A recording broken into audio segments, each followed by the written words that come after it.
Bonjour, comment allez-vous? Tout va bien?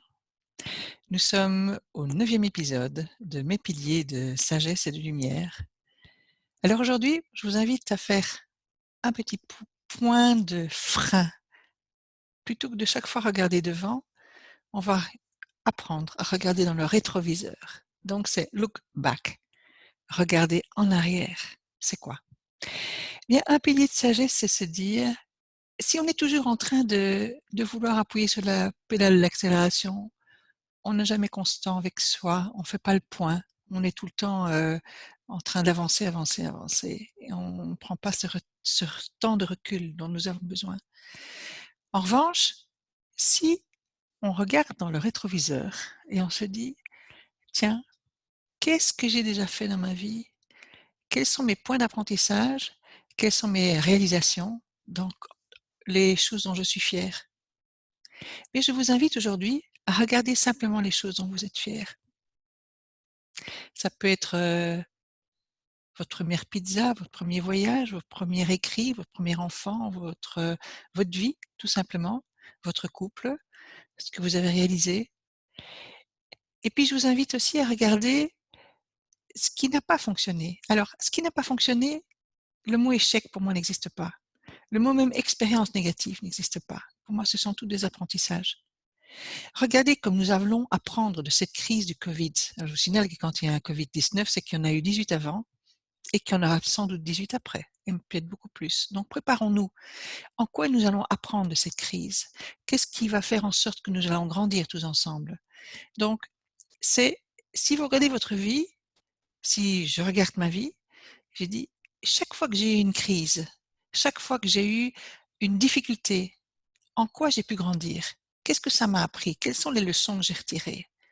Et vous savez quoi? Toutes ces leçons mises l'une après l'autre créent un parcours, un chemin d'apprentissage dingue. Donc je vous invite même à rire de vos échecs, parce qu'il y a eu quand même des moments où on s'est planté, il faut le dire très clairement. Ben, je me suis plantée, quel était l'apprentissage qui était là derrière? En quoi ça m'a fait grandir? Et donc, en les regardant de cette façon-là, 1, vous vous pardonnez et c'est important de se pardonner. 2, vous vous remerciez. 3, vous remerciez l'univers d'avoir mis ça sur votre chemin parce que ça vous a fait grandir et donc vous êtes plus en paix. Donc l'ego est plus en paix. Donc je vous invite à regarder effectivement toutes les leçons, tous les apprentissages, tout le chemin que vous avez déjà parcouru en vous disant qu'il y a encore du chemin devant. Mais la différence, c'est que vous avez tellement dans votre sac à dos, c'est que vous avez tellement appris. Waouh! Qu'est-ce que vous pouvez vous sentir bien.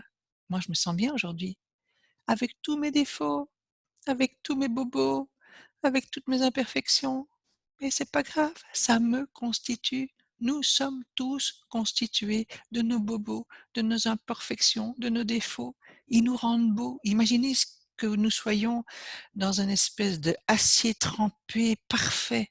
Qu'est-ce qu'on s'embêterait? Il y aurait même plus un petit conflit pour passer le temps. Il y aura plus aucune série parce que regardez toutes les séries télévisées, tous ces jeux, tous ces romans, c'est toujours basé sur des conflits, c'est toujours basé sur des choses difficiles. Mais la vie est comme ça. La vie est magnifiquement imparfaite. La vie est faite d'aspérité, est faite de dangers, de choses à surmonter. Et quand qu'on surmonte les obstacles et qu'on se surmonte, qu'est-ce qu'on se sent bien. Donc je vous invite aujourd'hui, arrêtez la voiture, regardez dans le rétroviseur, regardez tout ce que vous avez fait et sentez-vous bien parce que vous en avez fait des choses magnifiques. Bravo, à bientôt, belle journée.